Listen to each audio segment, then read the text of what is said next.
নারীরাই নারীদের শত্রু, এমন মন্তব্য এবার সোশ্যাল মিডিয়ায় করলেন অভিনেত্রী Shabnam Bubly. Valentine day special guest হিসাবে হাজির হয়েছেন তিনি। একের পর এক উত্তর দিয়েছেন প্রশ্নের। তিনি জানিয়েছে, আমাকে নিয়ে যেভাবে ট্রোল করা হয়, আমার ব্যক্তিগত জীবন যেভাবে বারবার সামনে আনছে, এবার আমি মুখ খুলতে বাধ্য হব সেসব নারীদের নিয়ে যেসব নারীরা বারবার আমাদেরকে ছোট করে। তো দিন শেষে একজন মেয়ে যখন একজন মেয়েকে বলে, মানে এটা না আসলে আমার মনে হয় যে নারীরা যখন নারীদেরকে নিয়ে বলছে, তাদের মাতৃত্ব নিয়ে বলছে, ওনারাও তো মাতৃত্বে সে স্বাদ নিয়েছে বা নিবে, অনেকেই আছে, তারাও তো মানে এই বিষয়টার ভিতর দিয়ে যায়, বা তাদেরও তো মায়েরা আছে। শুধুমাত্র এটা না, যে কোনো ক্ষেত্রে আপনি বলবেন, সেটা কনজুগাল লাইফ হোক, যখন কেউ সাংসারিক জীবনে থাকে, যখন হয় না ভাই, আমাদের কিন্তু সংসার জীবনটা সবসময় যে খুবই সুইট তা কিন্তু না, সেটা কারোরই না।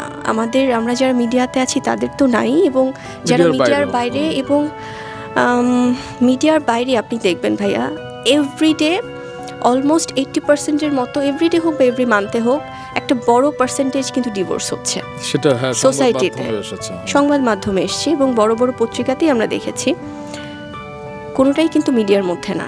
মিডিয়াতে যখন বছরে একটা দুটা হচ্ছে, তখনই সবাই ফলাও করে চর্চা করছে। এদের তো ঘর টিকে না। তাহলে আপনাদের কেন টিকছে না, যারা মিডিয়ার বাইরে আপনারা আছেন? এটা সম্পূর্ণই খুব সেন্সিটিভ বিষয়। কেন আমি বলি, কারণ একজন হাজব্যান্ড ওয়াইফের মধ্যে মনোমালিন্য হবেই, হতেই পারে।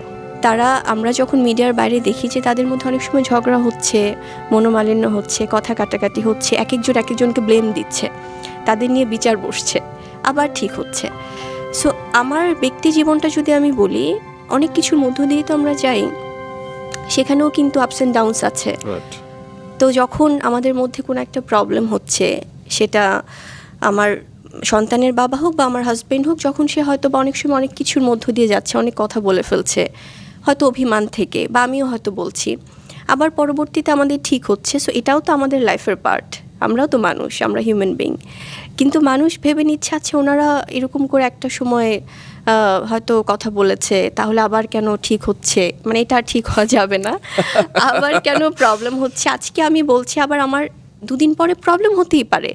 এভাবেই তো একটা সাংসারিক জীবন যায়, বা যে কোনো ভাই বোনের মধ্যেও তো প্রবলেম হয়। সো এই বিষয়গুলো না আসলে খুব সহজে কমেন্ট করে ফেলে। এবং নারীদের যে বিষয়টা আমি বলছি, মানে তারা নিজেরাও যখন, শুধুমাত্র প্রেগনেন্সি না, তারা যখন একটা বিবাহিত জীবনে থাকে, বা যখন একটা প্রফেশনাল লাইফে থাকে, সব কিছুর মনে হয় কি, বা একটা সাংসারিক জীবন থেকেও এসে যে কোনো একটা কিছু কমেন্ট করে ফেলছে একটা মেয়েকে নিয়ে। এবং ধর্মীয় জায়গা থেকে আমি বলি ভাইয়া, আমি কিন্তু তাহলে বলবে যে আচ্ছা উনি তো চলচ্চিত্রের নায়িকা, উনি কেন ধর্ম নিয়ে কথা বলবে? কেন বলবো না? একজন মুসলিম হিসেবে আমিও তো নামাজ পড়ি, রোজা রাখি, রোজা রেখেও আমরা কাজ করি।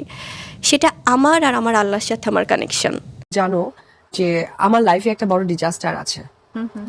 আমি বেসিক্যালি ওই ডিজাস্টারকেই বলেছি যে এই ডিজাস্টার যে আমার পেছনে পিছু হাঁটে অলওয়েজ, এই ডিজাস্টারটাই হচ্ছে যে আমার সন্তানটা যেহেতু আমি নিয়েছি, আমি আড়ালে চলে গেছি, সেই যে একটা ফিল ইন দ্য গ্যাপ, ওই গ্যাপে ডিজাস্টার লাইফটাকে একটা জায়গায় নিয়ে গিয়েছে।